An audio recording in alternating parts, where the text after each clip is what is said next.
தமிழக அரசியலில் யாரும் எதிர்பார்க்காத பயங்கர திருப்பம்.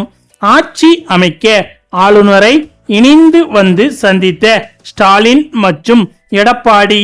தலைகீழாக மாறும் தமிழக அரசியல். அதிர்ச்சிக்கு மேல் அதிர்ச்சி. அதாவது ஆளுநரை சந்தித்த விஜயிடம் பெரும்பான்மையை எப்படி நிரூபிப்பீர்கள் என தமிழக பொறுப்பு ஆளுநர் அருளேக்கர் என்பவர் கேட்ட கேள்விக்கு தாவேகா தலைவர் விஜய் அளித்த பதிலால் ஆளுநர் அதிருப்தி அடைந்திருப்பதாக தகவல்கள் வெளியாகி உள்ளது. எனவே விஜயை ஆட்சி அமைக்க ஆளுநர் அழைக்க மாட்டார் என்று உறுதியாக தெரிகிறது. 112 பேரின் ஆதரவு கடிதம் மட்டுமே விஜய் சார்பாக ஆளுநரின் கையில் கொடுக்கப்பட்ட நிலையில் 118 பேரின் ஆதரவு கடிதம் வேண்டுமென்று விஜயிடம் ஆளுநர் கேட்டதாக சொல்லப்படுகிறது. 118 எம்எல்ஏக்களின் ஆதரவை பெற்றால் மட்டுமே விஜயை ஆட்சி அமைக்க ஆளுநர் அழைப்பார் என சொல்லப்படுகிறது. மேலும் ஆட்சி அமைத்தால் உங்களுடைய ஆட்சி கவிழாது என உறுதியளிக்க முடியுமா என்று விஜயிடம் ஆளுநர் கேட்டதாக சொல்லப்படுகிறது. அதற்கு விஜயோ 112 எம்எல்ஏக்களின் ஆதரவுடன் ஆட்சி அமைக்க அழைக்குமாறு ஆளுநரிடம் பேசியிருக்கிறார். அப்போது பெரும்பான்மையை நிரூபிக்க 2 வார காலம் அவகாசம் கொடுக்குமாறு விஜய் ஆளுநரிடம் கேட்டிருக்கிறார். இந்த நிலையில் ஆளுநரோ 2 நாட்கள் தான் தரப்படும் என தெரிவித்ததாக கூறப்படுகிறது. இதனிடையே சென்னை நேரு ஸ்டேடியத்தில் பதவியேற்பு விழாவுக்கான ஏற்பாடுகளும் செய்யப்பட்டன. ஆனால் ஆட்சி அமைக்க ஆளுநர் விஜயை அழைக்காததால் அந்த ஏற்பாடுகள் முற்றிலுமாக நிறுத்தப்பட்டது. உடனே விஜய் தனது சட்ட வல்லுநர்களுடன் ஆலோசனை நடத்தியதாக சொல்லப்படுகிறது. அதனைத் தொடர்ந்து கடந்த 24 மணி நேரத்தில் 2வது முறையாக ஆளுநரை சந்திக்க விஜய் ராஜ்பவன் சென்றார். நேற்று முன்தினம் விஜயுடன் செங்கோட்டையன், ஆதவ் அர்ஜுனா, புசி ஆனந்த், நிர்மல்குமார், அருண்ராஜ் ஆகியோர் உள்ளே சென்றனர். ஆனால் நேற்று அப்படி யாருமே உள்ளே அனுமதிக்கப்படவில்லை. விஜய் மட்டுமே ஆளுநரை சந்திக்க தனியாக சென்று இருக்கிறார். அங்கு ஆளுநரும் விஜயும் 45 நிமிடங்கள் ஆலோசனை நடத்தியதாக சொல்லப்படுகிறது. அப்போது விஜயிடம் ஆளுநர் ஏராளமான கேள்விகளை கேட்டாராம். அதாவது 112 பேரின் ஆதரவை வைத்துள்ளீர்கள், பெரும்பான்மையை எப்படி நிரூபிப்பீர்கள், ஆட்சி அமைந்தால் கவிழாது என்பதற்கு உத்தரவாதம் கொடுக்க முடியுமா என அடுத்தடுத்து கேள்விகளை ஆளுநர் அடுக்கியிருக்கிறார்.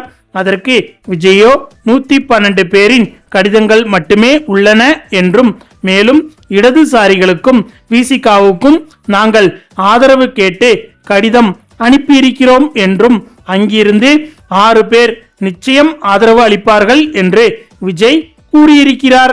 இதை எப்படி வாய் வார்த்தையாக ஏற்க முடியும் என்றும், அந்த 6 பேரின் கடிதம் இருந்தால்தானே அது அதிகாரப்பூர்வமானதாக இருக்கும் என ஆளுநர் கராராக சொல்லிவிட்டாராம்.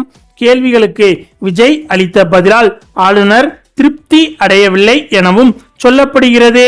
இதனால் விஜயை ஆட்சி அமைக்க ஆளுநர் அழைக்க மாட்டார் என்பதுதான் தற்போது வந்த உறுதியான தகவல். பொதுவாக தனி பெரும் கட்சி ஆட்சி அமைக்க உரிமை கோரினால் அதை ஆளுநர் ஏற்க வேண்டும். 118 இடங்கள் இருந்தால்தான் அழைப்பேன் என சொல்வது சரியில்லை. பெரும்பான்மையை நிரூபிக்க வேண்டியது சட்டசபையில் தானே தவிர ஆளுநர் மாளிகையில் அல்ல. விஜயை தவிர இன்னும் சில கட்சிகள் ஆட்சி அமைக்க உரிமை கோரியிருந்தால் மட்டுமே விஜயிடம் 118 இடங்களை ஆளுநர் கேட்கலாம். அப்படி யாருமே உரிமை கோரவில்லை என்கிற போது விஜயை ஆட்சி அமைக்க அழைப்பதில் ஆளுநர் தாமதப்படுத்துவது தவறான செயல் என அரசியல் கட்சியினரும் அரசியல் பார்வையாளர்களும் கூறி வருகிறார்கள். இந்த நிலையில் ஒட்டுமொத்த தமிழக மக்களும் எதிர்பாராத விதமாக இன்னொரு சம்பவம் ஒன்றும் தற்போது அரங்கேறி இருக்கிறது. அதாவது இதுவரை ஆளுநர் மீது பலரும் குறை கூறிய ஒரே விஷயம் என்னவென்றால் விஜய்க்கு எதிராக வேறு யாரும் ஆட்சி அமைக்க உரிமை கோரி கடிதம் கொடுக்கவில்லை என்ற குற்றச்சாட்டுதான் ஆளுநருக்கு எதிராக இப்போது வரை இருந்து வந்தது. இப்போது அந்த ஒரு குற்றச்சாட்டும் இல்லாதவாறு ஸ்டாலின் செய்துவிட்டார். அதாவது திமுகவும் அதிமுகவும் இணைந்து கூட்டணி அமைத்து ஆட்சி நடத்த இருப்பதாக தகவல்கள் நேற்றிலிருந்து வெளியாகி வந்தது. இந்த தகவல்களை சிலர் மறுத்தும் சிலர் உண்மை என்றும் கூறி வந்தனர். அதுவும் எடப்பாடி முதல்வராகவும் எடப்பாடிக்கு வெளியிலிருந்து திமுக ஆதரவு கொடுப்பதாகவும் அதே சமயம் துணை முதல்வராக உதயநிதி கூட செயல்படலாம் என்றும் தகவல்கள் வெளியாகி வந்தது. இது குறித்து எடப்பாடி அவர்களும் ஸ்டாலின் அவர்களும் தொலைபேசியில் வெகு நேரம் பேசி முடிவெடுத்து இருப்பதாகவும் நம்ப தகுந்த வட்டாரங்களிலிருந்து தகவல் வெளியாகி வந்தது.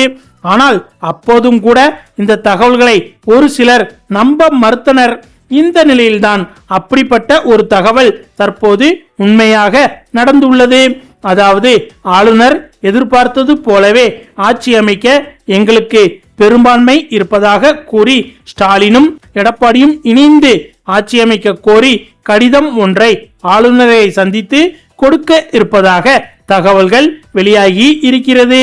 அதிமுக கூட்டணி கட்சிகளும் திமுக கூட்டணி கட்சிகளும் சேர்ந்தால் மொத்தமாக 118க்கும் மேற்பட்ட தொகுதிகளை கைப்பற்றி இருக்கிறது.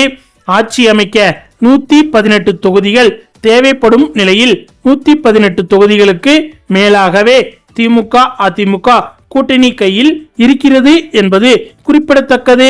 இதனால் எந்தவித தங்கு தடையும் இன்றி திமுக அதிமுக கூட்டணி ஆட்சி அமைப்பது ஏறக்குறைய உறுதியாகிவிட்டது. இந்த நிலையில் ஸ்டாலின் அவர்களும் எடப்பாடி அவர்களும் ஆட்சி அமைக்க கோரி கடிதத்தை ஆளுநரிடம் கொடுப்பதற்கு அனுமதி கேட்டு இருப்பதாகவும் அதற்கு ஆளுநரும் அனுமதி கொடுத்திருப்பதாகவும் தகவல்கள் வெளியாகி வருகிறது. மேலும் இதுவரை திமுக நிலையில் இருந்து வந்த தமிழக காங்கிரஸ் தற்போது திமுகவுக்கு துரோகம் செய்யும் விதமாக எந்தவித முன் அறிவிப்பும் இன்றி விஜய் கட்சியோடு இணைந்திருக்கிறது. இந்த விஷயம் திமுகவுக்கு மிகப்பெரிய கோபத்தை தூண்டியிருக்கிறது. இப்படிப்பட்ட காங்கிரசுக்கா நாம் இவ்வளவு நாள் உண்மையாக இருந்தோம் என்பதை எண்ணி திமுக அதிமுக ஆட்சி அமைக்க ஆதரவு தர முடிவெடுத்து விட்டதாக தகவல்கள் வெளியாகி இருக்கிறது. இந்த விஷயம் பாஜகவிற்கும் லாபம் என்பதால் ஆளுநரும் கூட திமுக அதிமுக கூட்டணி ஆட்சிக்கு சம்மதம் தெரிவித்து விட்டார் என்பது குறிப்பிடத்தக்கது. ஆக மொத்தம் இதுவரை தமிழக அரசியலில் யாரும் எதிர்பார்க்காத சம்பவமாக திமுகவும் அதிமுகவும் கூட்டணி சேர்ந்து எப்படி தமிழக அரசியலில் இதுவரை எதிர் துருவங்களாக இருந்த திமுகவும் அதிமுகவும் கூட்டணி சேர்ந்து தமிழகத்தில் ஆட்சி அமைக்க போகும் அந்த ஒரு வரலாற்று சம்பவம் நிகழ இருக்கிறது. ஆக மொத்தம் விஜயின் முதல்வர் கனவுக்கு மொத்தமாக ஆப்பு வைக்கும் விதமாக எடப்பாடி ஆட்சி அமைக்க அதற்கு ஸ்டாலின் ஆதரவு தெரிவிக்க என புதிய கூட்டணி ஆட்சி தமிழகத்தில் உருவாகி இருக்கிறது என்பது குறிப்பிடத்தக்கது. ஓகே ஃப்ரெண்ட்ஸ், ஸ்டாலின் எடுத்த இந்த முடிவு திமுகவுக்கு லாபமாக இருக்குமா அல்லது திமுகவுக்கு எதிராக இந்த முடிவு மாற வாய்ப்புகள் இருக்கிறதா என்பது பற்றியும் விஜய் ஆட்சி அமைக்க முடியாமல் போனதை பற்றியும் உங்களுடைய கருத்துக்களையும் மறக்காமல் கமெண்ட்ல சொல்லுங்க. மேலும் இந்த வீடியோ பிடிச்சிருந்தா லைக் பண்ணுங்க, ஷேர் பண்ணுங்க, நம்ம சேனலை மறக்காம சப்ஸ்கிரைப் பண்ணுங்க. தேங்க்ஸ் ஃபார் வாட்சிங்.